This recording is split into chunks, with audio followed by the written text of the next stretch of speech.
Olá pessoal, meu nome é Caio Bittencourt, eu sou professor aqui do Instituto Advance Eletrônica, nós que oferecemos curso na área de manutenção de equipamentos de informática, lembrando sempre que o nosso curso também dá base para o aluno poder atuar em outros mercados de manutenção.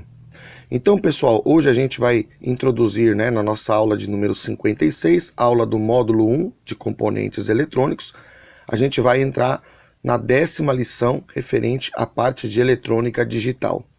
E a gente quer introduzir o assunto sobre os contadores digitais. Então a gente vai falar de uma das aplicações daqueles componentes que a gente havia visto nas aulas anteriores, especialmente os flip-flops, Então a gente vai trabalhar um pouquinho a aplicação, e o estudo de um esquema elétrico, o estudo de um CI específico que faz essa função de contador. A gente vai ver esse tipo de abordagem na aula de hoje, para a gente ir treinando a análise do esquema e também a análise de um ou outro componente, que é o que você vai ter que fazer na manutenção. Você vai ter que verificar o componente que você precisa saber um pouco mais para você conhecer melhor o seu funcionamento. Então, pessoal, basicamente, existem dois tipos de contadores, Basicamente, a gente tem os contadores síncronos e os contadores assíncronos. Então, o contador síncrono é fácil, é um contador que conta de uma maneira periódica. Então, ele conta, por exemplo, 1, 2, 3, 4, 5, 6. Então, ele conta de maneira crescente ou até mesmo de maneira decrescente, mas ele tem uma sequência periódica para fazer a sua contagem, ou seja, ele está sincronizado, ele está sempre no mesmo ritmo. Então ele está, a princípio, funcionando de uma forma síncrona. O contador assíncrono é um contador que funciona já de uma maneira diferente. Ele vai realizar uma contagem que, a princípio, não é periódica. Então ele pode ter um tipo de contagem, por exemplo, ele pode contar assim, 5, 7, 8, 3, 4. É um tipo de contagem assíncrona. Então, especialmente nessa aula, a gente vai dar muito mais atenção, ou praticamente vamos voltar a nossa atenção para os contadores síncronos, que é aqueles que basicamente a gente vai encontrar nos circuitos eletrônicos. Os contadores assíncronos são contadores que são mais raros. Não quer dizer que não tem aplicação, mas é mais raro a gente ver a sua aplicação. A grande maioria dos circuitos que a gente pode dar manutenção vão ser ou vão estar utilizando contadores síncronos. Então, entendida a funcionalidade de um e de outro, vamos entrar aqui no primeiro modelo de contador, o contador binário, que é um contador síncrono, E a gente vê aqui no nosso diagrama, a gente vê 4 flip-flops JK. Então a gente tem 4 flip-flops JK. A gente tem um detalhe interessante, observe que nós temos um clock na entrada aqui do lado esquerdo, que é a nossa base de tempo, que vai fazer a variação da contagem. Então, toda vez que o clock variar, o contador vai incrementar, no caso desse contador, ele vai incrementar a sua contagem. E a gente tem as entradas J e K, elas estão ligadas todas no 1.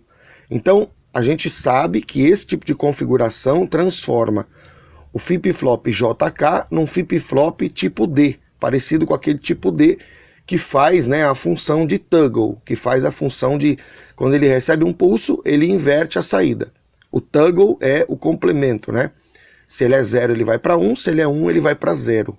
Então esse flip-flop dessa forma, que está ligado J e o K no 1, a gente tem que bater o olho e já identificar que ele é um JK, mas operando como um flip-flop tipo D, se a gente considerar aquele modelo do tipo D, ligado, com o Q barrado ligado na entrada, ou também podemos associar o flip-flop tipo T, E aí também vem uma explicação aqui do porquê que ele chama tipo T, porque T vem de toggle, que é esse complemento, que é essa alternância dos estados. Então o tipo T, que é o flip-flop toggle, o flip-flop que faz o complemento da saída, ele é a alternância e o estado de saída vai ser complementar e ele é nativamente já desenhado assim. O flip-flop tipo D já é uma implementação para alcançar o funcionamento do tipo T. A gente viu isso lá nas aulas anteriores. Então, o importante de notar é que, primeiro, a gente olha e vê um JK funcionando como um flip-flop tipo T, né? Ele tem a funcionalidade, está sendo implementado através desse JK, uma funcionalidade do tipo T. Então isso é importante, de cara a gente tem que ver isso.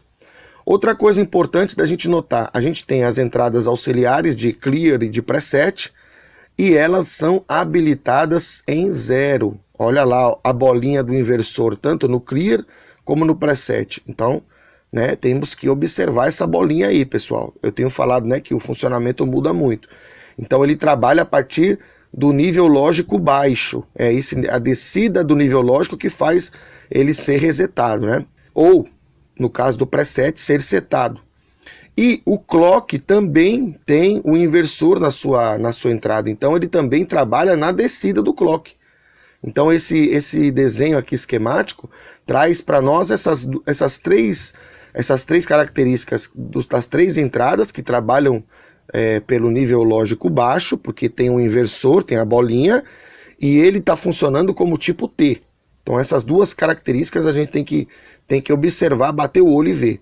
Bom, se você conhece o que a gente já tem visto sobre flip-flop, você vai ver que ele, na verdade, funcionando como tipo T, ele vai dividir o clock, não é isso? Ele vai pegar o que vai sair em D, vai ter metade da frequência do que está no clock original, o que está em C vai ter metade da frequência do que está em D, o que está em B vai ter metade da frequência do que está em C, e o que está em A vai ter metade da frequência do que está em B. Então a gente está dividindo por 2, né? A cada nova passagem pelo novo flip-flop, a gente está dividindo por 2. Isso a gente já viu. Bom, pessoal, então a gente colocou aqui num gráfico essa subdivisão do clock, né? Das saídas D, C, B e A. E a gente frisou o detalhe aqui, ó, de que o primeiro estado que muda, né, na saída D está sincronizado com a primeira descida do clock, não com a primeira subida. Note o detalhe.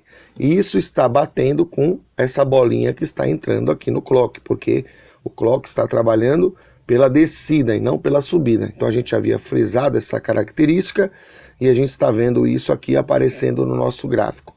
Aí eu coloquei aqui também, né, em função dos dígitos, a gente vê que o que está mais à esquerda é aquilo que varia menos. Então seria a nossa última saída, né, que tem a frequência menor porque o período é maior. Então tem 8 zeros e 8 e 1. E depois a gente tem a sequência até chegar aqui na mais à direita, que eu tenho 01, 01, 01, 01, 01, 01, 01, 01, que é a primeira divisão por 2. Então aqui é onde a frequência é maior. Então se eu colocasse em termos de saída, né, colocando em relação a esse desenho aqui, ó, da saída, a saída D, que é onde está a primeira divisão, ela estaria aqui mais à direita. E a saída A seria essa última aqui, que está mais à esquerda, né? Isso é possível também acompanhar aqui no gráfico, que é exatamente o que está aqui na nossa linha laranja, né? Há uma parte que metade da saída A está em 0 e metade está em 1, que é o que está aqui também na descrição, né, dos números que o contador está gerando. Aí, pessoal, um outro modelo de contador é o contador de década. A gente havia dado um exemplo para vocês da contagem, né, e da divisão do clock, né, usando tanto o exemplo do flip-flop tipo D, como eu falei, e o flip-flop tipo T, que é o flip-flop nativo para essa aplicação. E a gente tem aqui uma implementação. Lembra quando eu falei ali que teria que se dividir 1 para 60, que seria a relação, por exemplo, da hora para o minuto ou do minuto para o segundo? E aí a gente estava dividindo por 2 e deu uma razão de 64. Então, como é que eu poderia não dividir por 64, mas dividir por 60? Né? Como é que eu poderia fazer isso? É exatamente o que está aparecendo aqui na nossa figura, com a diferença em que esse contador em específico ele foi projetado para dividir não por 60, mas para dividir por 10. Então a gente poderia entender como é que isso funciona. Então vamos analisar rapidamente, só para a gente entender como é que a gente pode alterar essa divisão, né? Esse valor de divisão para poder chegar naquilo que a gente quer. Bom, pessoal, a primeira coisa que a gente precisa perceber é que para que o contador conte até 10 ou conte até o número que a princípio a gente quer pré-estabelecer, no caso desse modelo até 10, porque é um contador de década, a gente precisa fazer com que quando aquele valor da contagem que a gente quer que seja o último, ele seja alcançado, a gente precisa fazer alguma coisa, algum circuito para que o contador resete. Então, por exemplo, no contador de 1 a 60, eu poderia encadear um contador de 10 e um contador de 6. Né? Poderia fazer um projeto assim. Contador de 10 e um contador de 6. Por quê? Porque um conta 10 vezes e quando ele contar até 10, melhor dizendo, ele dá um pulso no de 6. Então conta 1. Aí vai dar 6 vezes 10, vai dar 60. Estou dando um exemplo aqui de como poderia se implementar um contador para dividir de 1 a 60, tá? Que seria aquele exemplo da hora para o minuto, do minuto para o segundo. É só a título de ilustração. Então, entendendo que a gente precisa achar aquele valor onde a gente quer que seja o último valor da contagem, a gente precisa olhar para essa tabela aqui, ó. Eu tenho, no caso do valor 10, eu tenho que vai aparecer na saída, vai aparecer 1010. Então a única possibilidade de ter 1010 é quando o contador chega em 10. Porque se você olhar nas outras combinações, você vai ver que tem um aqui nesse dígito mais à esquerda, mas o dígito que seria esse dígito, o dígito B, né? Considerando que o A é o mais à direita. Então, eu teria o B e o D. Depende aí como você chama, né? Se a gente olhar aqui para o esquema, até para mim não me perder, vamos considerar aqui no esquema. Então, seria Q3 e Q1, tá? Vamos usar a terminologia aqui do contador de décadas, senão eu vou me confundir com o contador lá binário que a gente acabou de ver. Então, Q3 e Q1, tá? Q3 seria o contador, a saída, melhor dizendo, que está aqui representada mais à esquerda, e no caso aqui o Q1, ou Q0, né? Q0 seria essa variação aqui mais à direita, que é 01, 01, 01, né? Que é onde a frequência é maior, como a gente já falou. Então, para que né, aconteça que Q3 e Q1 seja 1 e os outros dois sejam 0, que é o que está aqui na tabela, eu frisei em vermelho, essa é a numeração de quando o contador atingiu o valor 10. Então, se a gente olhar para o esquema aqui do nosso contador de década, a gente tem uma porta NAND, observa bem isso. A gente tem uma porta NAND, ela está colhendo a saída de Q3 e ela está colhendo a saída de Q1. Então a única condição, né, a partir do 0 até o 10, a única possibilidade, porque depois do 10 vai ter outras combinações que vai aparecer 1 e 1, como está aparecendo no 10, mas como ele vai resetar no 10, então ele não vai chegar a considerar o 11, o 12 e o 13, ele vai contar só até 10. Então, do 10 para trás, a única possibilidade é onde aparece 1 e 1, que está aqui marcado em vermelho, que seria o nosso Q3 e Q1, onde esses duas saídas são iguais a 1, é quando há a contagem do 10. Então, quando chega 1 em Q1 e simultaneamente chega 1 em Q3, que é o que está aparecendo aqui, a porta NAND recebe 1 e 1 nas suas entradas. Como a porta NAND recebe 1 e 1 nas suas entradas, vamos fazer a lógica AND primeiro. Então, 1 e 1, né? Lógica E, lógica AND. 1 e 1, a saída dá 1. Como ela é NAND, tem um inversor, então inverte, dá 0. Então quer dizer que quando Q1 for 1 e Q3 for 1, vai dar 0 na saída da porta NAND. Só que esse 0 na porta NAND está ligado nos 4 pinos de reset dos 4 flip-flops. Então quer dizer que quando chega em 10, a porta NAND produz um sinal de 0 que faz com que os 4 flip-flops sejam resetados. Se os flip-flops são resetados, a contagem começa de novo. Então é por isso que essa porta NAND, estrategicamente colocada, colhendo a saída de Q3 e de Q1, ela faz com que esse contador só conte até 10. Porque quando chega em 10, contou 10, ele reseta, através da porta NAND, ele reseta os 4 flip-flops e a contagem continua, começa, melhor dizendo, do 0. Porque se resetou, vai colocar todas as saídas em 0 e ele vai ter que continuar a contagem a partir do 0, ou seja, vai começar a contar de novo. Então essa é a ideia do porquê que esse esquema que eu estou mostrando para vocês com uma única porta NAND permite que eu transformar um contador binário, que é o contador que eu acabei de mostrar para vocês, num contador de década. E aí, dando aquele exemplo, né, trazendo de novo a memória aqui, se eu acoplasse um contador de década, por exemplo, e um contador de até 6, fizesse uma lógica para ele contar só até 6 e acoplasse um no outro, eu teria 6 vezes 10, eu teria uma contagem de 1 até 60, que é a razão do minuto para a hora e do segundo para o minuto, né? Fazendo aquela comparação que eu dei já algumas aulas, o exemplo. Então é interessante, né? Eu estou só mostrando a título de ilustração para vocês entenderem que com um pouquinho de lógica, no caso aqui, só com uma porta lógica, eu consegui fazer o contador contar até 10. Eu poderia ligar ele de uma outra forma, essa porta lógica poderia estar ligada de uma outra forma, numa outra configuração, para ele contar até um outro valor. Então é interessante você ver como é que os circuitos são construídos, né?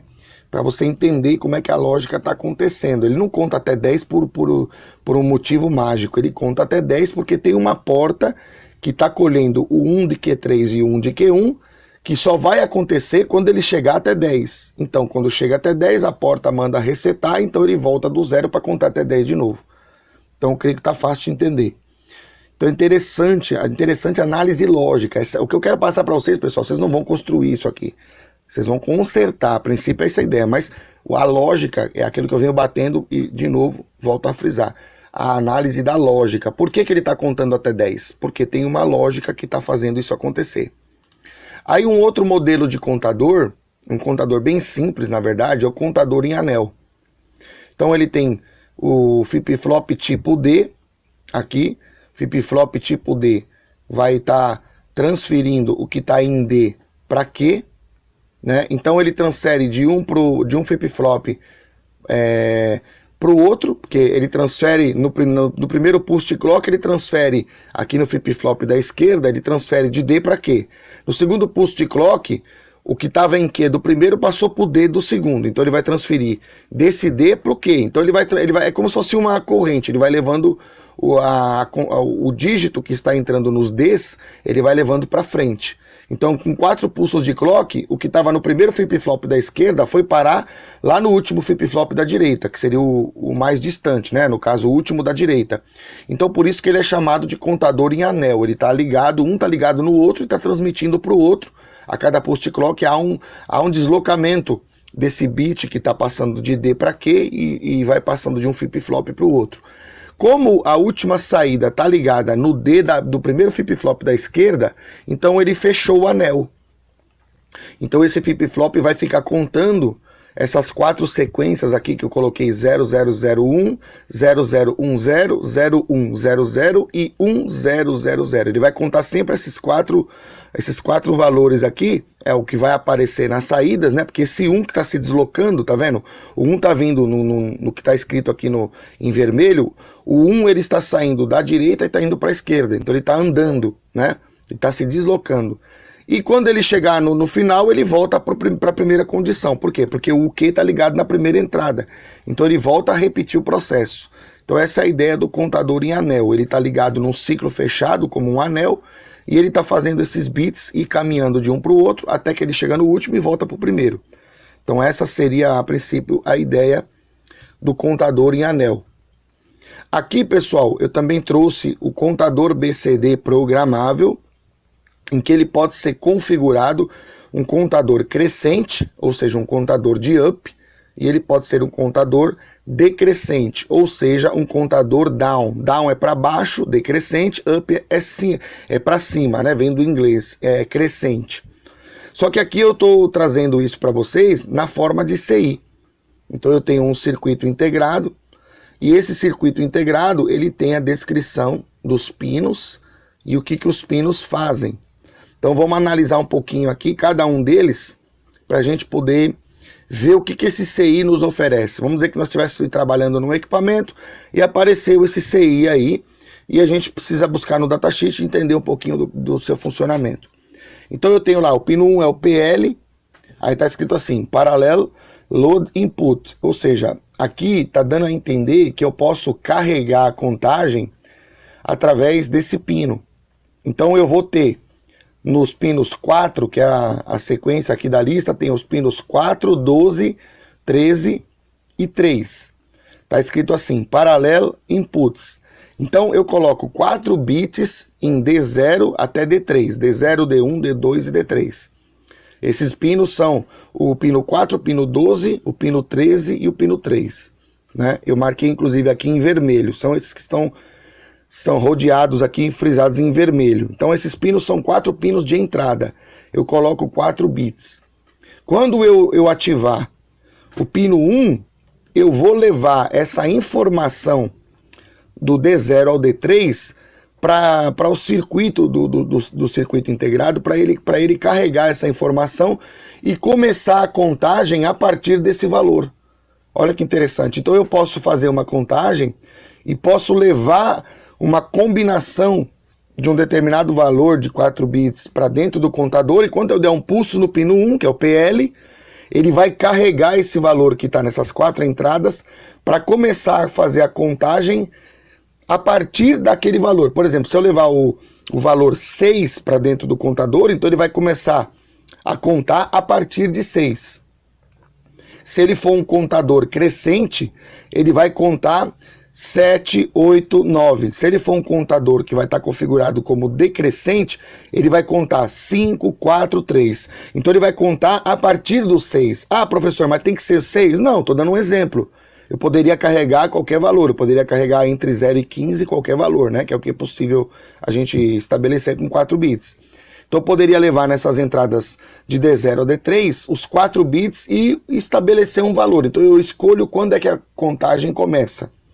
Tá? Então essa é a ideia. PL é para ativar essa carga dos valores e D0 a D3, que é o Parallel Inputs, é onde eu coloco o valor que eu quero que a contagem inicie a partir daquele valor.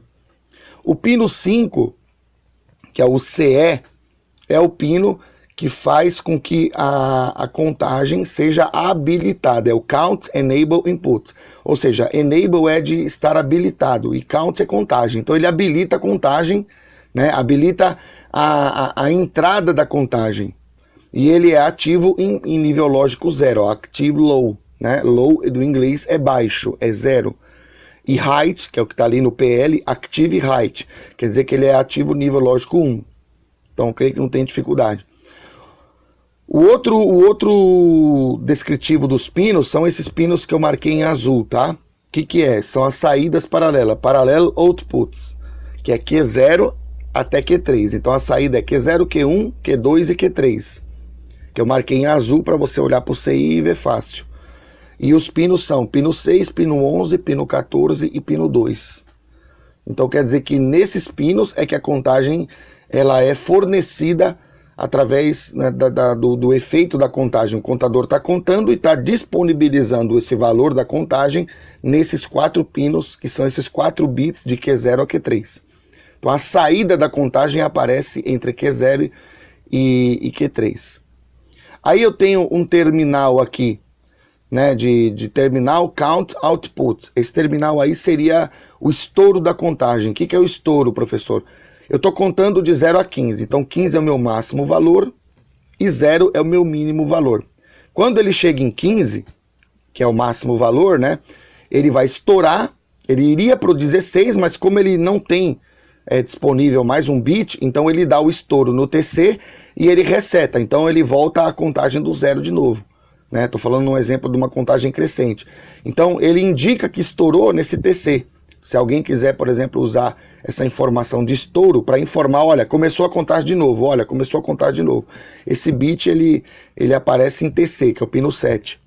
O GND é o pino 8, é onde eu ligo o meu terra, a minha referência de tensão, né? O MR, que é o pino 9, é onde eu posso resetar o contador. Então, aquele exemplo que eu dei, eu botei 6 na entrada, dei PL, ele carregou os 6 para fazer a contagem. Aí eu estou dando aqui no pino 15, já vou adiantar para vocês, eu estou dando a entrada de clock, é o clock input, que é de baixo para alto, tá? Então ele é ativo na subida do clock. Então o pino 15 aqui, ó, o CP, clock input. Então eu estou dando um clock, dei o 6 na entrada paralela, dei um PL, ele assumiu o 6 como valor inicial e tô dando um clock, ele vai contar 7, 8, 9. Aí vamos dizer que chegou no 9, eu quero resetar. Eu quero que ele volta para o 6, né, que é o valor que ele está usando como início. Aí eu vou acionar o que está no pino 9, que é o MR. O que é o MR? É o Asynchronous Master Reset Input. Ou seja, eu vou dar aquele reset assíncrono. Lembra lá no flip-flop que a gente tem o preset e tem o clear, né? Que são os dois pinos de atuação sobre o flip-flop que são assíncronos. Em qualquer momento eu posso setar ou resetar, né? Então eu tenho um pino aqui que é chamado de MR, onde eu posso fazer o reset para que ele volte à contagem. No caso, como ele está trabalhando, eu configurei ele para começar em 6, ele estava no 9, eu resetei, ele volta para o 6 de novo. Ele carrega o que está na entrada de D0 a D3 e vai continuar a contar a partir do 6 de novo. Tudo bem? E finalmente, né, pessoal, a gente tem mais dois pinos. Primeiro é o pino 16, vou falar agora aqui para poder a gente explicar, é o VCC, é a alimentação positiva, né? Positive Supply Voltage, que supply é alimentação, né, do inglês. Tô usando esses termos em inglês para você se acostumar, tá? Com o tempo a gente acaba se acostumando com essas palavras. E o último pino que falta explicar é o pino 10, que é o UP/DN. O que esse pino faz? Ele ativa se a contagem vai ser crescente ou se a contagem vai ser decrescente. Então, se eu quero que o contador conta para cima, crescente, no caso ele está configurado como 6. Estou usando o 6 de exemplo, tá, pessoal? Não quer dizer que tem que ser 6. Eu posso carregar na entrada o valor que eu quiser. Eu estou usando o 6 como só uma forma de explicar para vocês. Então, carreguei o 6 e aí eu botei up. Então, ele vai contar 7, 8, 9. Carreguei o 6 de novo e boto nesse pino 10, boto um outro nível lógico. No caso, por exemplo, poderia ser 0. E ele vai contar para baixo, então ele vai contar 5, 4, 3, 2, 1, 0. Aí quando chegar em 0 ele reseta, volta para o 6. E aí ele vai contar de novo, 5, 4, 3, 2, 1. Até que eu mude, né? Se eu botar up, aí ele vai passar a contar para cima, até 15. Então essa é a ideia. Por que eu estou descrevendo esse CI para vocês? Eu estou descrevendo para você se habituar com esse tipo de análise, pessoal. Você tem que analisar o esquema. Olha as ferramentas que nós já estamos, de certa maneira, exercitando você. A gente tem que analisar o esquema, a gente tem que analisar o chip, os pinos, e a gente tem que analisar as funcionalidades, tá? Então, a gente está analisando o esquema elétrico, vou mastigar para vocês, o esquema, você se habituar com, bater o olho e enxergar o componente, ver que componente é, como é que ele está funcionando, qual a topologia, né? A topologia fala a forma como ele trabalha, qual a função dele.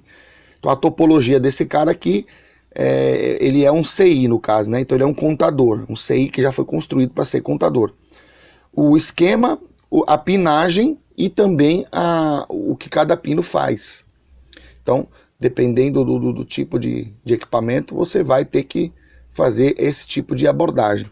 Aí a gente colocou aqui, né, o esquema interno dele, olha que interessante aqui, ó, como é que ele é construído por dentro, olha quantas portas lógicas ele tem, para poder fazer esse trabalho aí que eu acabei de explicar. Então, claro que a gente não vai passar nem perto de deduzir isso aqui, não faz sentido, nem é nosso propósito. A gente já deduziu lá no SR, no flip-flop lá, da primeira aula de flip-flop, a gente falou que ia deduzir só aquele lá. Isso aqui é só para você conhecer e ver, matar aí um pouco sua curiosidade. Você vê que é um pouco complexo, né? Então você vê, você tem toda essa funcionalidade dentro de um CI. Um CI trazendo todas essas funcionalidades que eu expliquei por causa desse circuito que você está vendo aqui. E aqui, pessoal, uma aplicação, né?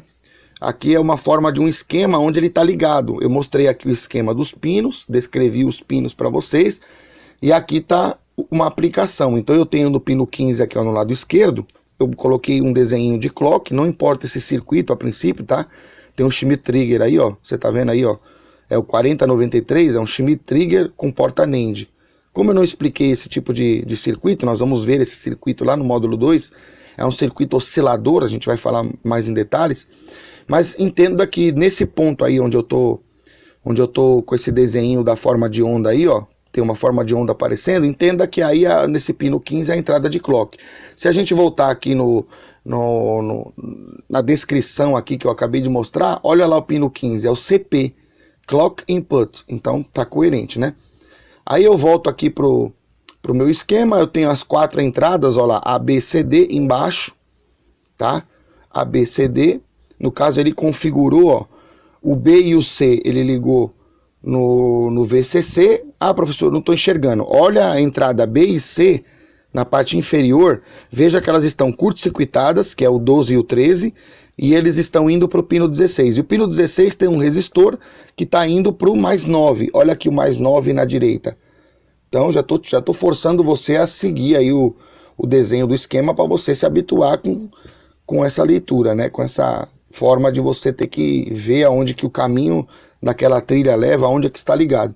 Então, de novo, o B e o C da entrada paralela, o 12 e o 13 estão curto-circuitados, estão ligados num resistor que também está ligado no pino 16, e esse resistor está sendo ligado no mais 9. Então, eu botei o pinos B e C, as entradas do meio, eu coloquei elas em nível lógico 1. A entrada A e a entrada D está sendo ligado aonde? Está sendo ligado no terra, pessoal. Ó, olha aqui na direita, que eu tenho aqui um capacitor de 47 micro, e embaixo aqui está mostrando que aqui nesse ponto de baixo é 0 volts. Se você seguir essa linha, você vai ver que ela está entrando no 8, que é a alimentação, e ela está entrando no D e está entrando no A também. Então, como é que está a minha entrada? Minha entrada está 0110. Se nós colocar isso em binário, é 110, que é o nosso 6. Coincidentemente, é o nosso 6. Olha que interessante. Eu nem fiz essa análise, assim, previamente, acabei sem querer acertando, né? Só que no caso aqui, ele configurou o 6 de uma forma definitiva, né? Ele colocou 6 e acabou. Então, conta sempre a partir de 6. Mas é claro que se tivesse uma forma de mudar a entrada, mudar os valores da entrada, ele vai contar a partir de outro valor. O ABC da saída, que está ali em cima, né, que está sendo ligado nos transistores, no caso um transistor bipolar, a gente já estudou esse transistor. O transistor está funcionando como um driver, né? A gente também já viu isso aí. Aí eu tenho um LED, olha o LED ali, o símbolo do LED, e um resistor para limitar a corrente no LED. Então, quando a saída vai para 1, o circuito aciona o transistor bipolar acende o LED, né? Porque ele aterra ali o catodo do LED, e o LED vai ser um indicativo de que aquela saída está ligada ou não. E no mais, a gente tem um resistor de 10K aqui na direita e uma chave. O resistor de 10K está ligado no 0, olha o potencial de 0, e o outro lado do resistor está ligado no pino 9, que é o pino de reset. Então quer dizer que quando apertar essa chavezinha, o pino 9 vai para 1 e ele reseta o contador. Eu tenho uma maneira de resetar o contador manualmente, através dessa chavinha. O pino 5 está ligado no terra, que é o enable, está habilitando a contagem. E o UPDM, que é o up-down, que é o pino 10, está ligado no mais 9, ou seja, ele está habilitado para a contagem crescente. E finalmente, eu acho que o último que falta aqui, né, os dois últimos, melhor dizendo, é o pino 7, que é o TC, que é o bit de estouro que avisa, é um bit que avisa que a contagem estourou, e o pino 1, que é o load, é o PL, que é aquele que carrega o que está na entrada para ser o elemento de contagem inicial. Então, eu fiz uma análise assim, pessoal, só para poder ver com vocês, que você olhar para o esquema, entender a funcionalidade de cada pino, o que cada pino faz, como é que está ligado, por que esse está ligado aqui, por que esse está ligado ali. É esta análise que é o que a gente está querendo trabalhar com vocês, para que vocês possam entender e começar a se acostumar a olhar para esquema elétrico, tá, pessoal? Nós vamos ter que trabalhar com esquema elétrico, né, para podermos saber identificar no esquema elétrico o que está acontecendo. Eu mostrei a funcionalidade pino a pino, mostrei para vocês o esquema aqui do esquema elétrico do CI, né? Seria na verdade a pinagem, né? A pinagem do CI e a funcionalidade de cada pino. Agora eu estou mostrando para vocês um circuito que usa o 4510, que é esse CI aí que eu tô explicando, que é o contador BCD programável, que pode ser contador de subida, o up, ou contador de descida, o down. Então, é essa a ideia. Então, se você não entendeu algum pino, volta aí o vídeo, vai acompanhando comigo aí. Vai vendo, ó, o enable tá ligado ali, o reset tá ligado ali, o up down tá ligado ali, o pino 8, que é a alimentação, tá ligado aonde? Já tá ligado no terra, né? Pino 16, através desse resistor, que deve ser um resistor de baixo valor, está ligado no 9 volts. Então está ligado, na verdade, no VCC, né, que é o positivo. Pino 15, entrada de clock, e aí vai. O único que eu não expliquei foi esse oscilador aqui, mas não se preocupe, a gente vai estudar isso separadamente lá no módulo 2, tá? Aí, pessoal, o último contador que eu queria mostrar para vocês também não vão ter que deduzir, nem eu vou deduzir para vocês isso aqui, é só a nível de vocês conhecer, né? Esse contador aqui, que seria a estrutura do contador binário, né? Estrutura do contador binário, só que eu tenho várias portas lógicas que permitem que esse contador conte como um contador up, um contador crescente, ou como um contador down, que é um contador decrescente. Então eu posso, ligando 4 flip-flops e mais algumas portas lógicas, eu posso construir um contador up-down, tá? Então é importante vocês verem que há variações de contador, é isso que eu estou querendo trazer para vocês aqui. Claro, na maioria das vezes a gente vai se deparar com um CI, tá? Um CI que já faz o papel de contador. Mas é importante que vocês saibam como é que a coisa funciona por trás dos panos. Então vocês têm que entender. Não vamos deduzir nada, fique tranquilo. É só para você ter conhecimento de que você pode, quem sabe, se deparar com a placa antiga, né? Para aqueles que não vão trabalhar só com equipamentos de informática, você pode se deparar aí com o circuito e aquele laço de circuito, aquela parte do circuito, tem um contador implementado assim. Não é impossível isso acontecer, tá?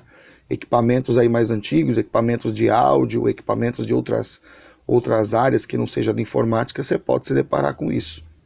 Então é importante você pesquisar lá no esquema, ver o que está fazendo, o que aquele bloco faz. Então você pode chegar à conclusão de que tem um bloquinho lá que foi implementado um contador lá, né? Com umas portas lógicas e mais alguns flip-flops. E o último contador, pessoal, é o contador Johnson. Contador Johnson é um contador que é parecido com um contador em anel, só que a diferença dele para o contador em anel é essa aqui, ó. No contador em anel, a gente tem a saída Q ligado a última saída Q ligado na primeira entrada D. Ou seja, o FFD, que é esse último flip-flop da direita, a saída Q dele vai ser ligada na entrada do FFA, que seria o primeiro flip-flop da esquerda. Esse contador, ele está fazendo algo diferente. De vez dele ligar a saída Q na entrada do FFA, que é o D, né? Ele está entrando o Q barrado. O Q barrado de FFD está indo para o D do FFA. Então ele fez um anel, mas ele fez um anel a partir do Q barrado, não a partir do Q. E a contagem que esse tipo de topologia apresenta é essa aqui, ó. Ele conta, o 1 vai se deslocando, aí quando fica tudo 1, ele começa a construir a tabela com valor inverso. Então é como se ele contasse, ele vai aumentando, né? Primeiro é 0000, o segundo é 0001. O terceiro é 0011, tá aumentando a quantidade de 1. O quarto é 0111 e o quinto é tudo 1, 1111. Aí ele começa a sumir com os uns, ó. 1110, 1100, tá vendo? O 1 tá dando lugar pro 0, tá aumentando o 0, tá diminuindo o 1. Então ele é como se ele subisse e descesse, subisse e descesse, subisse e descesse. É esse o papel que ele faz, tá? Por causa da forma como ele tá ligado. Ele não tá ligado como lá o anel que eu mostrei primeiramente. Ele tá ligado com o Q barrado, né, na entrada do primeiro flip-flop. E isso produz esse tipo de saída aqui, ó. Então a ideia para vocês era apresentar, pessoal, o que é um contador, o que o contador utiliza para construir a contagem. Ele tem geralmente algum flip-flop. Estou falando da estrutura do contador, tá? Porque se você pegar um CI, tudo isso está interno ao CI. Então você não vai ter que se preocupar, você vai ter que saber o que cada pino faz. Mas estou só dando um entendimento para vocês da base de um contador. Ele usa os flip-flops para fazer a divisão e geralmente ele pode usar algumas portas lógicas para implementar a forma de contagem. Então basicamente é isso. E ele tem, né, na contagem dele, ele tem as características que são pertinentes àquele modelo de contador. Então se você pegar uma placa de algum equipamento e você vê lá o contador, pode não ser nenhum desses que eu apresentei, porque tem muito mais modelo de contador do que isso aqui. Mas você já sabe o que um contador faz, Você já sabe para que serve um contador. O contador serve para realizar a contagem até um determinado valor, para que algum tipo de circuito seja alimentado com aquele valor da contagem dele. E você pode, a partir dessa base, você pode interpretar um outro contador que não está nessa lista desses 6 aqui que eu acho que eu apresentei para vocês. Então essa ideia que eu queria transmitir para vocês do que um contador faz. O circuito contador, ele é importante, tá, pessoal? Por quê? Porque ele é um circuito que trabalha com uma sequência de eventos. Então, ele trabalha com uma sequência de eventos que, de uma forma ou de outra, aparece nos circuitos. Se ele não estiver dentro dessa categoria desses aqui que eu apresentei, você tem condição de ir lá no datasheet buscar informação dentro daquilo que você necessitar saber, porque também você não precisa saber tudo, dependendo do equipamento. Você precisa saber 3, 4, 5 pinos onde estão as saídas principais, né? A gente vai falar mais sobre isso no módulo 2, como é que a gente opera o conserto. Mas a gente está falando aqui para você ter uma base. Com base, pessoal, você consegue crescer o conhecimento. Se você nunca soubesse o que é um contador, para que ele serve, como é que ele se baseia para fazer a contagem, aí você estaria perdido. Mas como você tem uma base, aí você já consegue caminhar. Se eu mostro para você o caminho, eu não andei por você, mas eu te dei condições de fazer você caminhar para você chegar onde você quer, né? Essa seria a nossa ideia. Então a gente quer ajudar vocês, suprindo vocês naqueles circuitos e na base de como os circuitos trabalham. Tudo bem, pessoal? Então o que eu queria apresentar para vocês em termos desse assunto de contador era isso. Espero que vocês tenham compreendido. Se alguma coisa você não compreendeu, como sempre eu dou o conselho, volta aí o vídeo, né, escuta naquela parte que você não entendeu. Se persistir a dúvida, você entra em contato conosco que a gente tenta te ajudar. Tudo bem, pessoal? Então espero que vocês tenham compreendido. Um grande abraço e até a próxima aula.